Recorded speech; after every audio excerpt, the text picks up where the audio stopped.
जय हिंद दोस्तों। मैं अभिषेक सिंह आपके अपने लोकप्रिय यूट्यूब चैनल 5 जन्ने फॉर ऑल पे एक बार फिर से स्वागत बंदन अभिनंदन करता हूँ। जैसा कि हम भूगोल की कक्षाएं हमारी चल रही है, उसमें आपने पिछली कक्षाएं देखी और कुछ हद तक आकलन कर ही लिया होगा कि हमें भूगोल से क्या फ़ायदे हैं पढ़ने के। तो आज उसी क्रम में हम अपने पृथ्वी पे आते हैं। अभी तक ब्रह्मांड में थे, अब अपने गोले पे वापस आते हैं और जिसका अध्ययन हमें करना है उसी पे सबसे पहले हम उस गोले का कुछ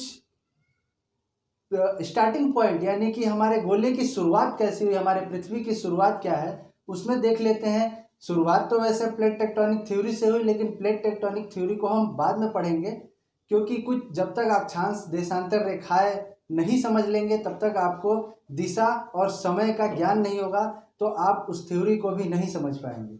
तो आज हम अपनी कक्षाओं में अक्षांश और देशांतर रेखाओं पे बात करेंगे। ये अक्षांश देशांतर रेखा है क्या? तो यह एक काल्पनिक रेखा है बनाई गई भूगोलवेत्ताओं द्वारा कि उससे समय का निर्धारण और ताप का निर्धारण हो सके। अक्षांश से ताप का निर्धारण यानी कि टेम्परेचर, पृथ्वी पे किस जगह पे सूर्य का तापमान कितना पड़ रहा है, कैसे पड़ रहा है, और देशांतर का मतलब कि समय, किसका समय कहाँ है। भारत है तो भारत में दिल्ली का समय क्या है, हम जहाँ हैं उसका समय क्या है, इनका निर्धारण इन्हीं दोनों रेखाओं से किया गया। तो इन्हीं रेखाओं पे हम चर्चा करते हुए अपनी कक्षा को प्रारंभ करते हैं। आइए हम पहले अक्षांश रेखाएं देखते हैं। अक्षांश रेखा है क्या? तो ये पृथ्वी,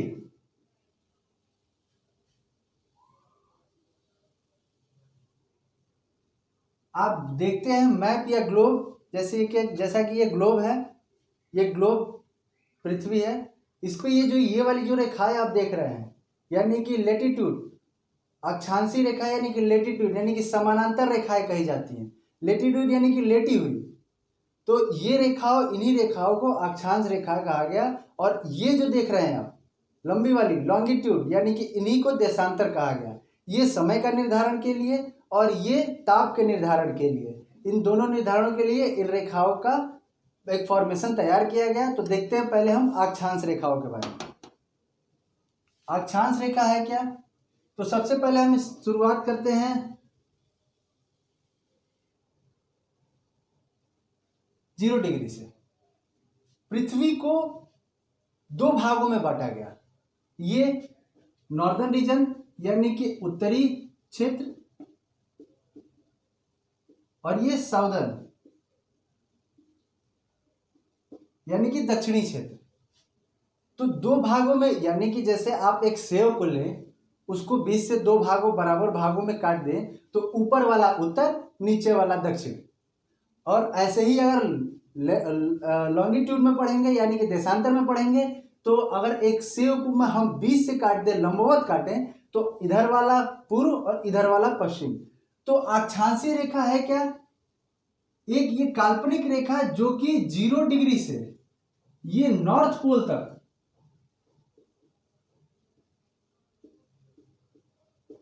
हर 1 डिग्री पे एक रेखा खींची गई है। यानी कि पूरा गोला 360 डिग्री का, गणितज्ञों ने बताया कि पूरा गोला 360 डिग्री का होता है। तो 360 डिग्री में ये अक्षांशीय रेखा का जो डिवाइडेशन हुआ है वो प्रत्येक 1 डिग्री पे एक रेखा खींची गई। जैसे 0 डिग्री से उत्तर भी 90 रेखा है, 1 2 ऐसे करके यहां ये बिंदु 90 डिग्री को दर्शाता है। इसको रेखा नहीं कहेंगे, इसको नॉर्थ पोल का बिंदु यानी अक्षांशीय बिंदु कहेंगे। वैसे ही साउथ पोल पे भी एक बिंदु है यानी कि 90 डिग्री, 90 डिग्री को साउथ पोल का अक्षांशीय बिंदु कहेंगे।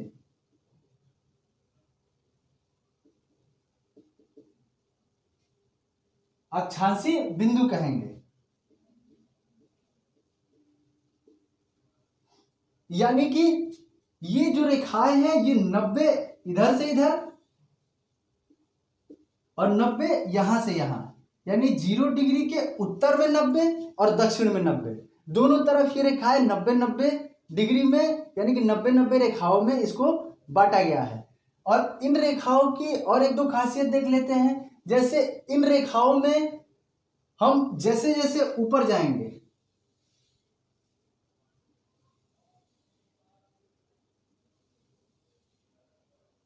तो इसमें मुख्यतः 3 डिवाइडेशन किए जाते हैं, जो ताप के अकॉर्डिंग इनका डिवाइडेशन होता है वो हम देखेंगे। पहले हम इन रेखाओं के बनने का कारण देख लें। बनने का कारण ये था कि जैसे एक प्लेन बॉल को ले लें, उस बॉल पे हम एक बिंदी लगा दें और कहें कि बताएं कि ये कहाँ है, आप नहीं बता सकते। इसीलिए इसको कोणीय मान के अंतर्गत, यानी कि इस भाग को 90 डिग्री, इस भाग को 90, इसको 90, इसको 90, चारों को 90-90 डिग्री में 4 टुकड़ों में काट दिया गया और इसी के अंतर्गत इसको डिवाइडेशन किया गया 1 डिग्री, 2 डिग्री, 3 डिग्री, ऐसे करते करते इसको पूरा यहां तक 90 डिग्री तक ले जाया गया। तो इस डिग्री की, यानी कि हम आपसे पूछे भारत हमारा यहां है, भारत है, चित्र पे ना जाए, फीलिंग को समझें। भारत है, अगर हम यहां एक बिंदी डाल के छोड़ दें, अगर ये रेखाओं का पता न होता, अगर बिंदी डाल के छोड़ दे कि हमारा भारत कहाँ है और दिल्ली कहाँ है, दिल्ली किस अक्षांश पे स्थित है, तो आप नहीं बताएंगे। इससे क्या होगा, दूरी का निर्धारण और अक्षांश देशांतर, यानी कि दूरी और समय को मिला के हम एक प्लेस का निर्धारण कर सकते हैं। यानी कि दिल्ली कहाँ है, तो अगर हम अक्षांश को देखें तो अक्षांश का इसको अगर डिग्री में काटा गया, लेकिन इस रेखा को मिटा के इसको सीधा कर दिया गया, तो ये समझ में आया कि 1 2 3 4 ऐसे करते करते ऊपर 90 डिग्री तक गई। तो इन रेखाओं को हम इनकी दूरी का निर्धारण देख लेते हैं कि इनकी दूरी का निर्धारण कैसे हुआ। तो प्रत्येक रेखाओं की समान दूरी है, एक्सेप्शन ध्रुवों पे क्योंकि पृथ्वी एक जॉइंट शेप में है, यानी कि चपटी हुई है, लब्धवाकार है, जैसा कि भूगोलवेत्ताओं ने बताया कि यानी कि इसके इक्वेटर पे जो ये लंबाई देख रहे हैं ये ज्यादा होगी और यहाँ कम होगी। तो इनकी दूरी, यानी कि इनकी दूरी के अकॉर्डिंग इनकी दूरी थोड़ी बहुत कम है, कल्पना है और एक्सेप्शन के तौर पे इसको देखा गया है। तो एक अक्षांश रेखा का दूसरी अक्षांश रेखा की दूरी है 111.13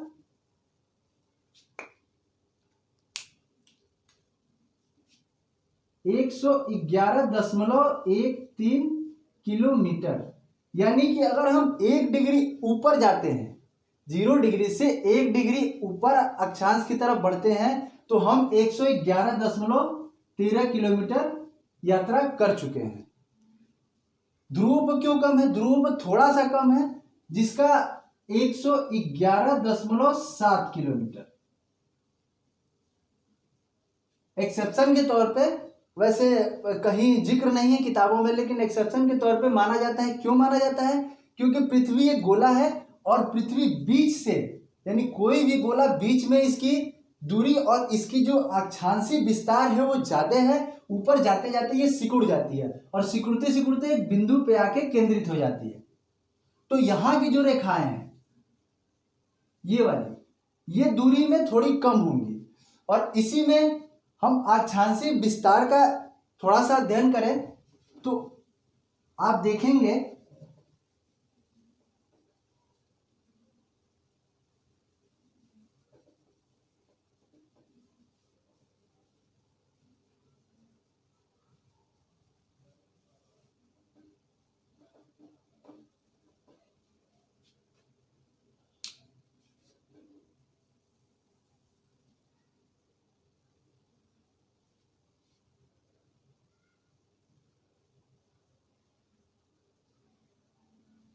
जैसा कि 3 काल्पनिक रेखाओं के बारे में और हम किताबों में पढ़ते हैं। जैसे इसको इक्वेटर कहते हैं, यानी कि भूमध्य रेखा, ये भूमध्य है। इसके ऊपर, यानी कि ऊपर उत्तर की तरफ बढ़ेंगे तो यहां 23.5 डिग्री एक रेखा गुजरी,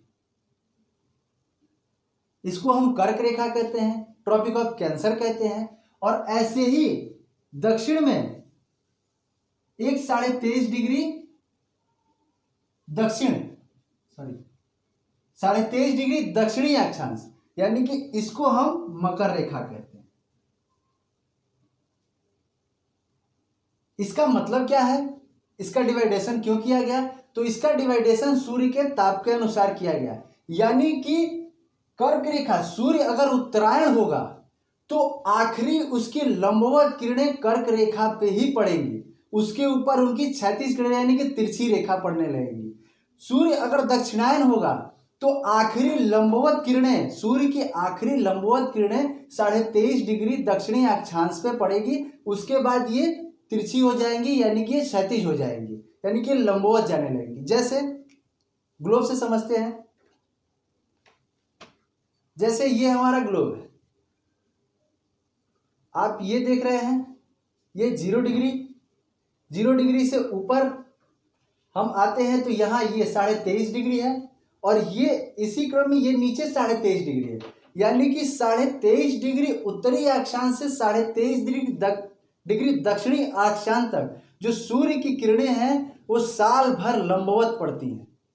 लंबवत यानी कि सीधा, जैसे ये सूर्य है, अगर हम पृथ्वी अपने अक्षीय कोण पे यानी कि 23.5 डिग्री झुकी हुई है, इसलिए जो ताप का डिवाइडेशन है यानी कि जो समय का, जो सूर्य के किरणों का जो क्षैतिज और लंबवत का जो डिवाइडेशन है वो भी कुछ उथला पुथला है, यानी कि आप इसको जब समझेंगे तब समझ पाएंगे कि आखिर ये क्यों है।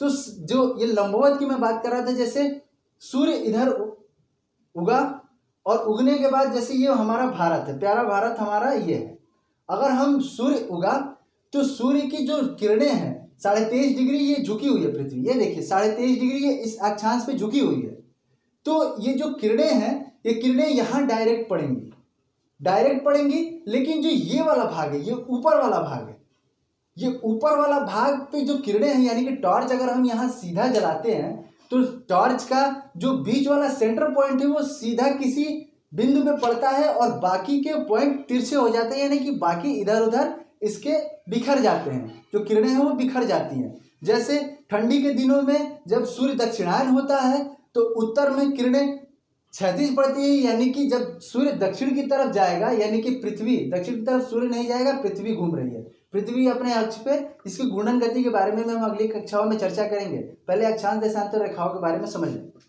तो जैसे सूर्य उत्तरायण था तो यहाँ किरणें लंबवत पड़ती थी, सूर्य यानी कि पृथ्वी जैसे जैसे घूम के ये अपने अक्ष पे घूमने के साथ साथ ये दक्षिणायन भी हो रही है, यानी कि ये एक समय आएगा कि सूर्य पृथ्वी ऐसे घूम जाएगी, तो ये सूर्य जो है वो दक्षिणायन चला जाएगा। तो दक्षिणायन चलने से जो लंबवत किरणें हैं वो मकर रेखा की तरफ आकर्षित होंगी और उत्तरायण से किरणें कर्क रेखा की तरफ आकर्षित होंगी।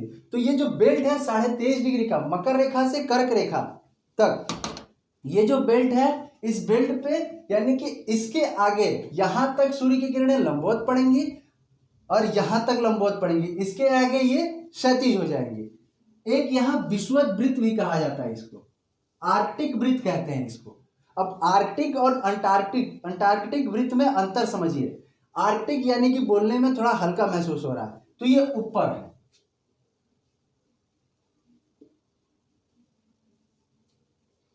ये 66.5 डिग्री पे, 66.5 डिग्री उत्तर में भी है और 66.5 डिग्री दक्षिण में भी। सॉरी, थोड़ा मैंने नीचे बना दिया, इसको थोड़ा ऊपर बना दिया, थोड़ा और नीचे बना।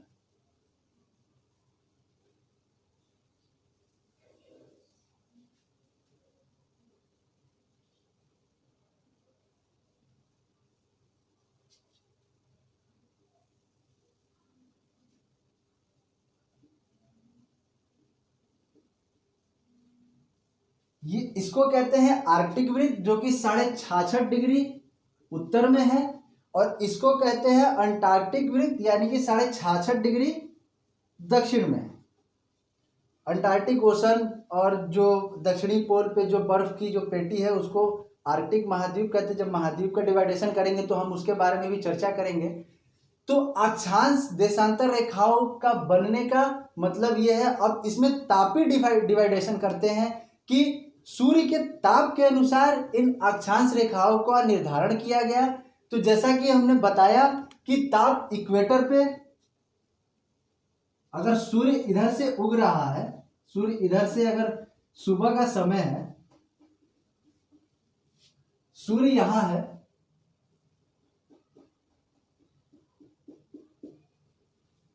तो इक्वेटर पे जैसा कि मैंने बताया इस ताप पेटी को, यानी कि इक्वेटर पे सूर्य सीधा पड़ेगा। इक्वेटर की एक और खासियत है कि इक्वेटर पे सूर्य की किरणें 12 महीने लंबवत ही पड़ती हैं, ना इसमें क्षैतिज होता नहीं, क्योंकि सूर्य जैसा कि हमारे यहाँ दोपहर का समय होता है यानी कि 12 बजे का समय होता है, वैसे 12 महीने 24 घंटे सूर्य पे लंबवत किरणें पड़ती हैं, क्योंकि ये सबसे पहले यानी कि ये सूर्य के जो किरणों का जो यानी कि टॉर्च का जो बीच का सेंटर होता है उस पे ये पड़ता है। तो इसको नाम दिया गया उष्णकटिबंधीय क्षेत्र, यानी कि भूमध्य रेखा से कर्क रेखा तक इसको उष्ण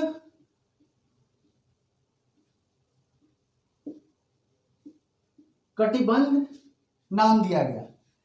अब कर्क रेखा से आर्कटिक वृत्त तक इसे शीतोष्ण कहा गया, यानी कि 66.5 तक, 23.5 से 66.5 तक शीतोष्ण, यानी कि ना ज्यादा शीत ना ज्यादा गर्म, यानी कि ना ज्यादा ठंडा ना ज्यादा गर्म, तो इसको शीतोष्ण कहा गया। और उसके ऊपर शीत वृत्त, यानी कि इसको शीत कहा गया। तो इसका ताप के अनुसार 3 भागों में डिवाइडेशन किया गया। वैसे ही दक्षिणी अक्षांश में भी है, सेम यही फॉर्मेशन दक्षिणी अक्षांश में भी है। इसको भी 23.5 मकर रेखा तक उष्णकटिबंधीय क्षेत्र कहा गया, यानी कि ये पूरा बेल्ट 23.5 से 23.5 उत्तरी से दक्षिणी अक्षांश तक इसे उष्णकटिबंधीय बेल्ट कहा गया, और 23.5 से 66.5 तक शीतोष्ण कटिबंधीय, और ये 66.5 से पूरा 90 तक शीत कटिबंधीय कहा गया। तो इन तीनों का ताप के अनुसार इन तीनों का डिवाइडेशन हुआ। और रेखाओं के बारे में हम जान लें तो रेखाएं, जैसा कि आप देख रहे हैं कि मैंने बताया कि 90 रेखाएं इधर और 90 रेखाएं इधर, लेकिन जीरो तो एक है, जीरो तो एक है। तो हम अगर रेखाओं का डिवाइडेशन करें कि रेखाएं कितनी हैं, तो 90 प्लस 90 यानी कि 90 नॉर्थ 90 साउथ और प्लस 1 यानी कि 0, ये रेखाएं हो गई आपकी 181। लेकिन इसमें भी एक मतभेद है, क्योंकि ये तो बिंदु है, ये रेखा नहीं है, क्योंकि वहां जाके और पृथ्वी यानी कि वृत्त जो है वो एकदम 0 सिकुड़ जाएगा। तो इसमें से 2 रेखाओं को निकाल दिया गया और इसको एक को कहा गया उत्तरी वृत्त, उत्तरी अक्षांशीय वृत्त, और एक को कहा गया दक्षिणी अक्षांशीय वृत्त, यानी कि दक्षिणी उत्तरी अक्षांशीय बिंदु और दक्षिणी अक्षांशीय बिंदु। तो 2 को इसको अगर माइनस करें तो रेखाएं अगर देखी जाए मोटे मोटे तौर पे, तो रेखाएं 181 में से हम 2 माइनस करेंगे तो रेखाएं हो जाएंगी 179, यानी कि 2 बिंदु है, इनको बिंदु माना गया, तो ये दोनों बिंदु है। और अक्षांशीय रेखाओं में जैसा कि मैंने बताया, आपको एक ब्रीफ में बता दूं कि अक्षांशीय रेखाओं को बनाने का यही कारण था कि हम ताप का निर्धारण कैसे करें और इस सूर्य के प्रकाश कहाँ कैसे पड़ रहे हैं, कहाँ क्षैतिज पड़ रहे हैं, कहाँ लंबवत पड़ रहे हैं, इसी के निर्धारण के लिए हमें इन रेखाओं का फॉर्मेशन यानी इन रेखाओं को बनाने की जरूरत पड़ी। तो अब अक्षांशीय रेखाएं हम मोटे तौर पे समझ गए हैं। तो आप इसको ब्रीफ में समझिए कि ये ताप के निर्धारण के लिए हमारे भूगोलवेत्ताओं ने इन रेखाओं को बनाया। काल्पनिक रेखाएं हैं ये कहीं खींची हुई नहीं है, ये काल्पनिक रेखा है। और काल्पनिक रेखाओं की दूरी हमने समझी, कितनी रेखाएं हैं ये समझी, कौन सी रेखाओं का किस रेखा का क्या नाम है ये समझा। अब जब हम आपको जलवायु पढ़ाएंगे, वातावरण पढ़ाएंगे, तो इन रेखाओं का यूज होगा, तो उसमें हम आपको बताएंगे कि और क्या क्या इसके फायदे हैं या क्या क्या इसके यूज हैं। अब आते हैं देशांतर रेखाओं, लॉन्गिट्यूड।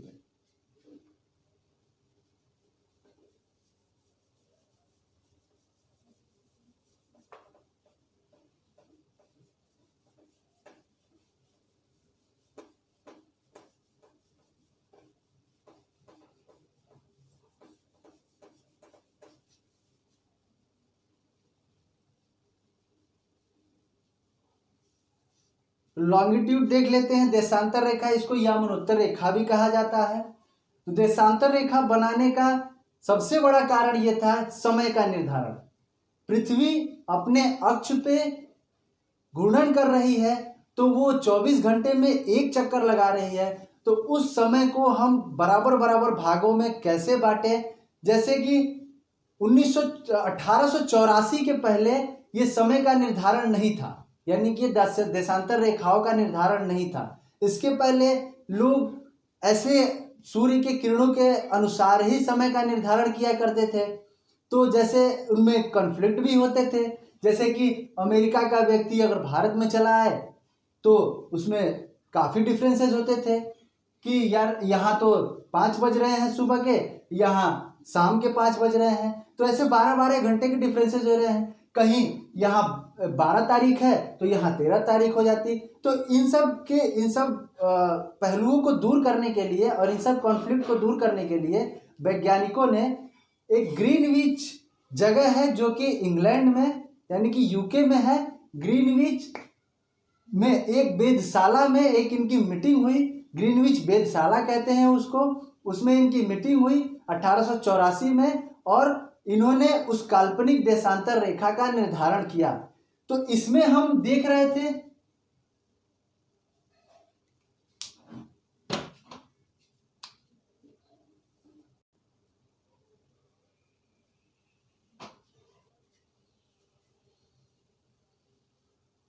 जैसा कि ये पृथ्वी है, तो हमने अक्षांशीय रेखाओं के बारे में पढ़ा। तो अक्षांशीय रेखा का जो 0 डिग्री माना गया वो इसको 2 भागों में बांट के माना गया। लेकिन देशांतरी रेखा में एक दिक्कत है कि देशांतरी रेखा का जो 0 डिग्री है वो ग्रीनविच, जहाँ से उन वैज्ञानिकों ने अपनी मीटिंग की, जहाँ से इसका निर्धारण किया, उसी को 0 डिग्री मान लिया। यानी कि 0 डिग्री या मनोत्तर देशांतर रेखा ये ग्रीनविच से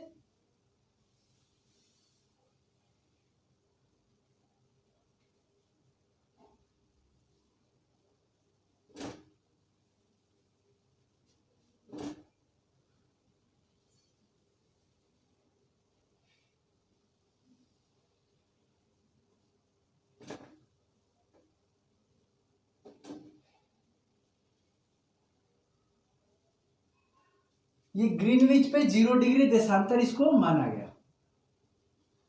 अब 0 डिग्री देशांतर मानने का मतलब है सूर्य का प्रकाश इधर से पड़ रहा है पृथ्वी पे पूर्व से, हम यहां पे हैं, तो 0 डिग्री देशांतर को मानने का यही मतलब था कि जो भी हम या फिर कोई भी समय अगर इस 0 डिग्री के पूर्व की तरफ बढ़ता है तो समय 0 से 1, 2, 3, 4 यानी कि जुड़ेगा, और अगर ये पश्चिम की तरफ जाता है तो समय माइनस होगा, यानी कि 0 से अब -1, -2, -3, -4 होगा।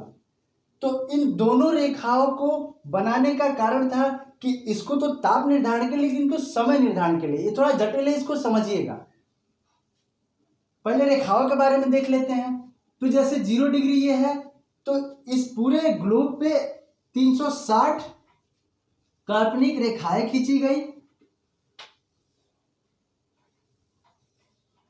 अक्षांशीय 180 थी, 181, ये 360 काल्पनिक रेखाएं खींची गई।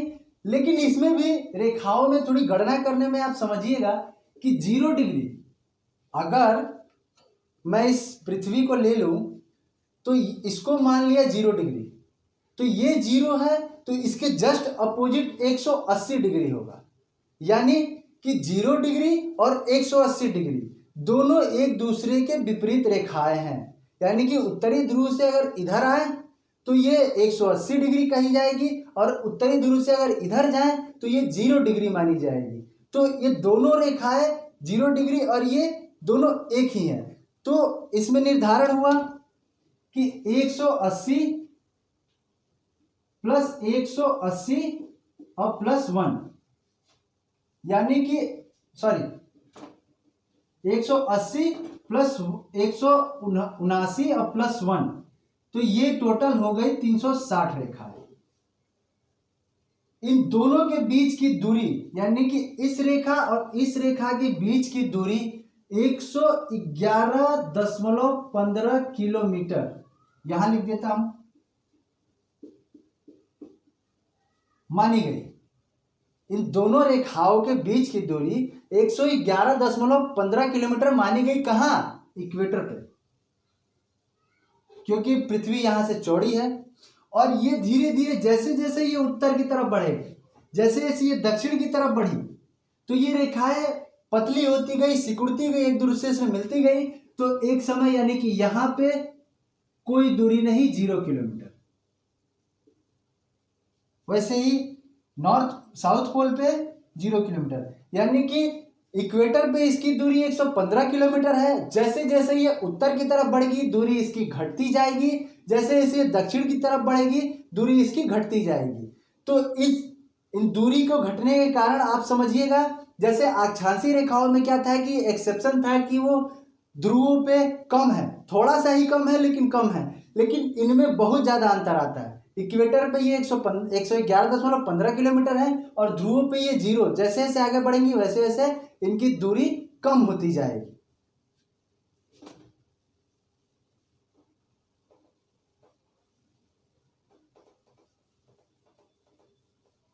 अब समझते हैं कि समय का निर्धारण कैसे।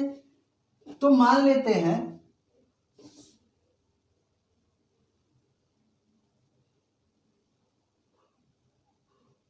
ये हमारा प्यारा भारत, इसकी भी अक्षांशीय विस्तार है 8,4 से 37,7 और 97,5 से लगभग 68.5 यानी कि 68.5 पश्चिम से 97.5। और ये अक्षांशीय विस्तार इसका ये है। तो ये तो ताप का विस्तार है लेकिन ये समय का विस्तार है। तो समय का निर्धारण कैसे करेंगे? तो पृथ्वी पूर्व से पश्चिम की तरफ घूर्णन कर रही है, तो ये 360 डिग्री घूर्णन करेगी। तो 1 डिग्री में यानी कि 360 डिग्री जब ये घूर्णन करेगी तो 1 डिग्री में कितनी डिग्री, 1 डिग्री में कितनी दूरी चलेगी? तो 360 को 24 घंटे में जब ये 1 डिग्री घूम यानी कि एक गोला ये चक्कर लगा रहा है 24 घंटे में, तो हम 24 घंटे को 360 से अगर भाग दे दें तो 15 डिग्री, यानी कि एक देशांतर रेखा के दूसरे देशांतर रेखा के बीच में, यानी कि पृथ्वी एक अगर देशांतर रेखा को गुजरती है तो वो 15 डिग्री की दूरी तय करती है। 15 डिग्री की दूरी एक देशांतर रेखा में तय करती है। लेकिन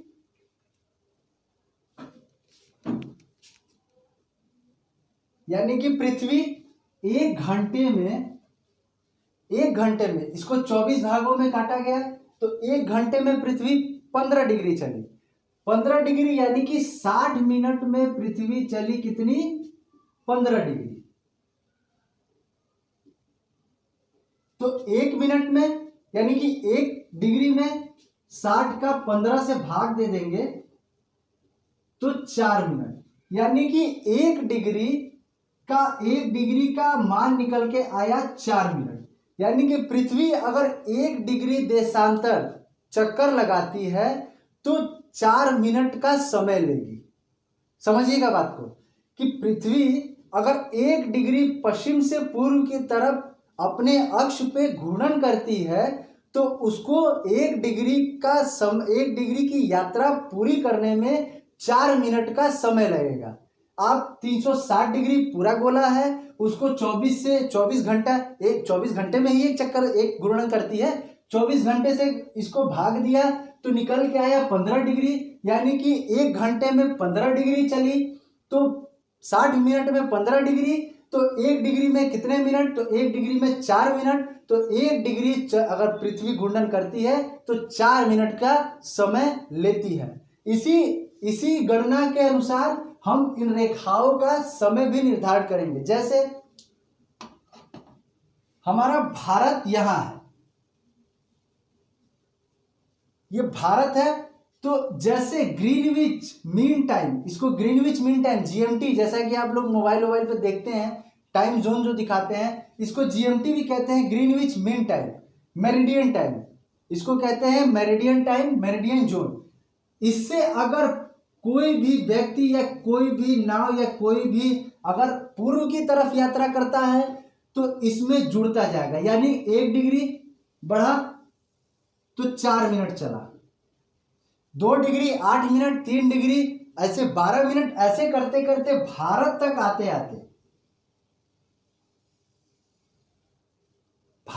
आते आते इसका अंतर 5.5 घंटे का हो जाता है। यानी हमारा मानक समय जो है, देखिए समय एक मानक समय है और एक स्थानीय समय है। मानक समय और स्थानीय समय में अंतर क्या है, तो थोड़ा सा यहाँ है तो समझ लें। जैसे कि ये गुजरात का पॉइंट है और यहाँ अरुणाचल है, इतने डिस्टेंस में, इतने भूभाग में जो देशांतरी रेखाएं हैं वो लगभग 30 रेखाएं हैं, यानी कि 29 दशमलव कुछ 29.5 समथिंग 30 रेखाएं हैं। अगर ऐसे देखा जाए हमारे समय का निर्धारण 4 मिनट अगर बढ़ाएं तो जो 0 डिग्री से चल के हम अगर पूर्व के इस पोजीशन पे पहुंचते हैं तो 68.5 डिग्री पे पहुंच जाएंगे। इसको 4 से गुणा करेंगे तो 68.5 को 4 से गुणा करेंगे, जो भी आएगा, जो भी इसका आएगा फल आएगा, उसको घंटे में डिवाइड करेंगे और घंटे में जोड़ के फिर यहाँ का निर्धारण करेंगे। तो ये 4 मिनट बढ़ रही है, तो ये 68 डिग्री से 97.5 डिग्री जाते जाते ये 4 मिनट बढ़ते बढ़ते ज़्यादा बढ़ जाएगी। यानी कि हमारे गुजरात का और अरुणाचल के बीच का जो स्थानीय समय है, स्थानीय मान है, वो लगभग 119 मिनट का अंतर है। यानी कि अरुणाचल में अगर आपका कोई मित्र बैठा है और आप गुजरात के द्वारका में बैठे हैं, तो अगर आप फोन से दूरभाष यंत्र से उससे बात करेंगे सुबह में, तो वो कहेगा यार मेरे यहाँ तो सूर्य निकल गया, आप कहेंगे यार अभी तो मेरे यहाँ निकला ही नहीं। तो इसी मतभेद को दूर करने के लिए मानक समय बनाए गए। यानी कि एक रेखा जिस देश से, जैसे हमारा देश का जो देशांतरी विस्तार है वो छोटा है, इसलिए 82.5 डिग्री को मानक रेखा माना गया। लेकिन रसिया का भूभाग आप देख रहे हैं कितना है, तो अगर रसिया के भूभाग का हम आकलन करें तो लगभग 6-7 घंटे का अंतर हो जाएगा। तो यहाँ इसीलिए पहले 11 टाइम जोन थे, अब 9 टाइम जोन बना दिए गए। टाइम जोन बनाने का मतलब यही है कि 1 से 2 घंटे का अंतर चलता है। यानी कि जो समय दिल्ली में हमारी घड़ी दर्शाएगी वो समय अरुणाचल में भी दर्शाएगी। लेकिन अगर इस मानक समय को नहीं माना जाता तो अरुणाचल में सुबह के 5 बज रहे होते तो यहाँ रात के 3 बज रहे होते। अगर अरुणाचल में सुबह के 7 बज रहे होते तो यहाँ 5 बज रहे होते। तो ऐसे अंतर होता। ऐसे हम अभी तिथि रेखा के बारे में पढ़ेंगे, अंतर्राष्ट्रीय तिथि रेखा के बारे में। ये समय निर्धारण की रेखा है, ये अंतर्राष्ट्रीय समय रेखा है, लेकिन अंतर्राष्ट्रीय तिथि रेखा 180 डिग्री है, उसके बारे में भी हम जानेंगे। तो हम समय का निर्धारण कर रहे थे, तो जैसे जैसे हम पूर्व की तरफ बढ़ेंगे समय जुड़ता जाएगा।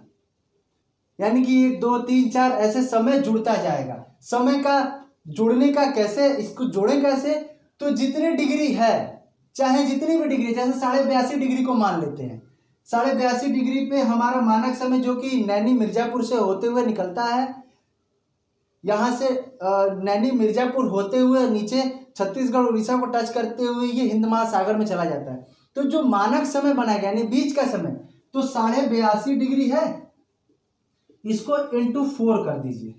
इंटू 4 करेंगे तो गुणा कर लीजिए। थोड़ा सा गणित कमजोर है तो इसलिए मैं ऐसे गुणा करके आपको बता रहा हूं।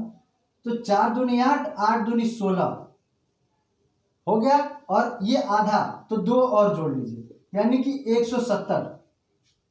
ये 170 मान आया। 170 को हम 60 से भाग दे देंगे, यानी कि 170 मिनट आया, 60 से भाग देंगे तो ये घंटे में बदल जाएगा। तो इसी तरह समय का निर्धारण हम 0 डिग्री से पूर्व की तरफ जाएंगे तो जुड़ेगा, और 0 डिग्री से पीछे की तरफ जाएंगे तो समय घटेगा। यानी कि अगर हमारे प्यारे भारत में सुबह के 6 बज रहे हैं तो यूनाइटेड स्टेट ऑफ अमेरिका में, यानी कि इस क्षेत्र में इससे कम, यानी कि ये 0 डिग्री से पश्चिम की तरफ है, तो यहाँ ये रात के, यानी कि ये शाम के लगभग 7 या 8 बज रहे होंगे। तो यहाँ समय जुड़ता है, यहाँ समय घटता है। अब अंतर्राष्ट्रीय तिथि रेखा क्या है, सबसे अगर सबसे कल्पना में सबसे जो रेखा मानी जाती है, यानी कि हमारे तिथि का निर्धारण करती है, उसी को माना गया अंतर्राष्ट्रीय तिथि रेखा। अंतर्राष्ट्रीय तिथि रेखा थोड़ी सी टेढ़ी है, थोड़ा सा इसको रफ कर दे फिर आपको समझाते हैं।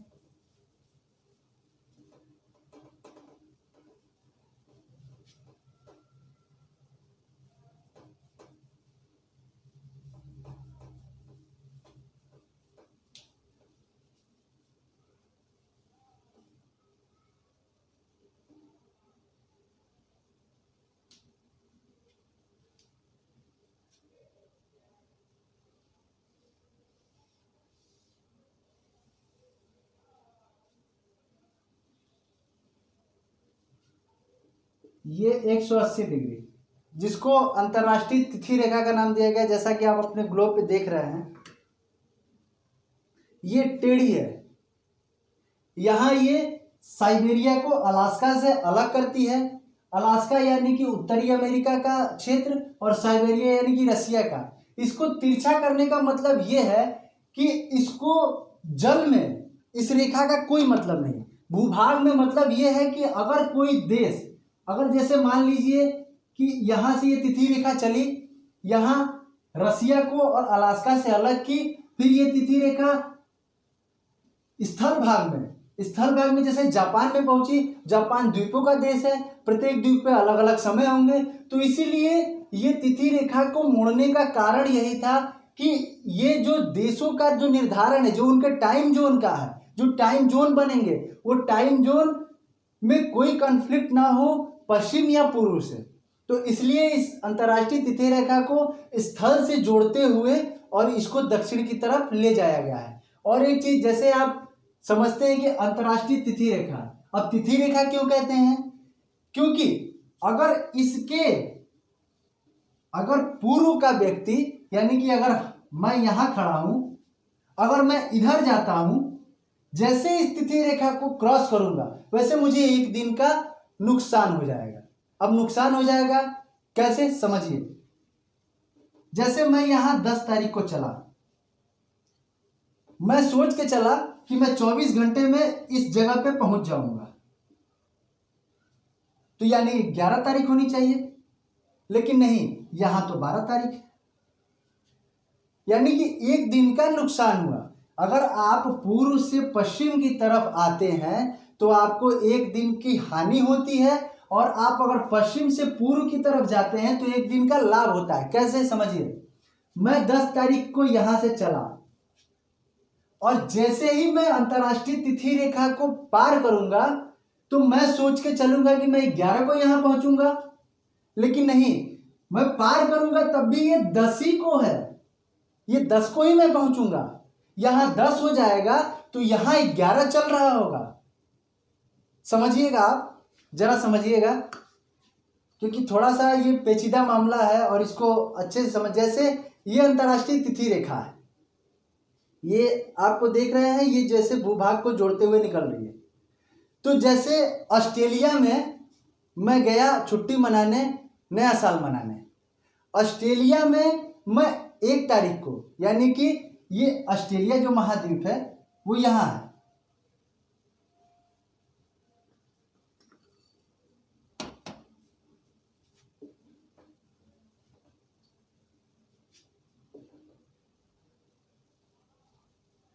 ये ऑस्ट्रेलिया महाद्वीप है। अगर मैं ऑस्ट्रेलिया महाद्वीप पे न्यू ईयर मना लूं तो मैं भारत में भी न्यू ईयर मना लूंगा। वो कैसे? क्योंकि ये अंतर्राष्ट्रीय तिथि रेखा का निर्धारण, अंतर्राष्ट्रीय तिथि रेखा के पूर्व में ऑस्ट्रेलिया महाद्वीप है, वहां से मैं न्यू ईयर मनाऊं, पार्टी उटी करूं और वहां से फ्लाइट लेके उड़ के आ जाऊं यहाँ भारत। तो यहाँ के लोग कहेंगे यार तो अभी मेरा 31 है, तो मैं दोनों जगह एक ही अनुसार, यानी कि दिन का बदलाव जो होता है वो अंतर्राष्ट्रीय तिथि रेखा ही करती है। तो आप ब्रीफ में ऐसे समझ लें,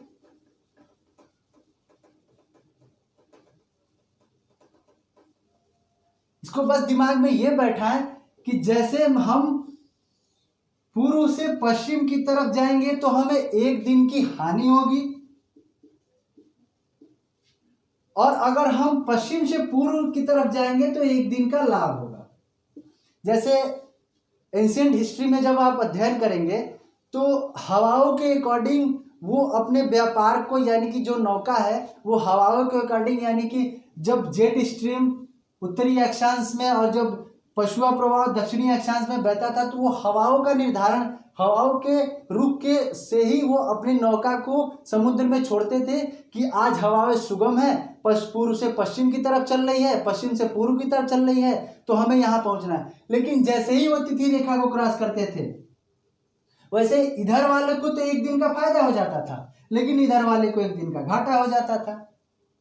तो इसी कॉन्फ्लिक्ट को दूर करने के लिए ये तिथि रेखा का निर्धारण किया गया, यानी कि अगर पूर्व से हम पश्चिम की तरफ चलेंगे तो एक दिन की हानि होगी और पश्चिम से पूर्व की तरफ जाएंगे तो एक दिन का लाभ होगा। यानी कि 10 को निकलेंगे तो 10 को ही पहुंचेंगे अगर इधर से इधर जाएंगे, और इधर अगर 10 को निकलेंगे तो हम सोचेंगे 11 को पहुंच गए, लेकिन इधर तो 12 हो, तो इधर एक दिन की हानि होगी। तो ये था हमारे तिथि रेखा अक्षांशीय और देशांतरी विस्तार। अब आगे हम पृथ्वी की घूर्णन गति पे चर्चा करेंगे, उसके बाद हम उसके वायुमंडल में प्रवेश करेंगे।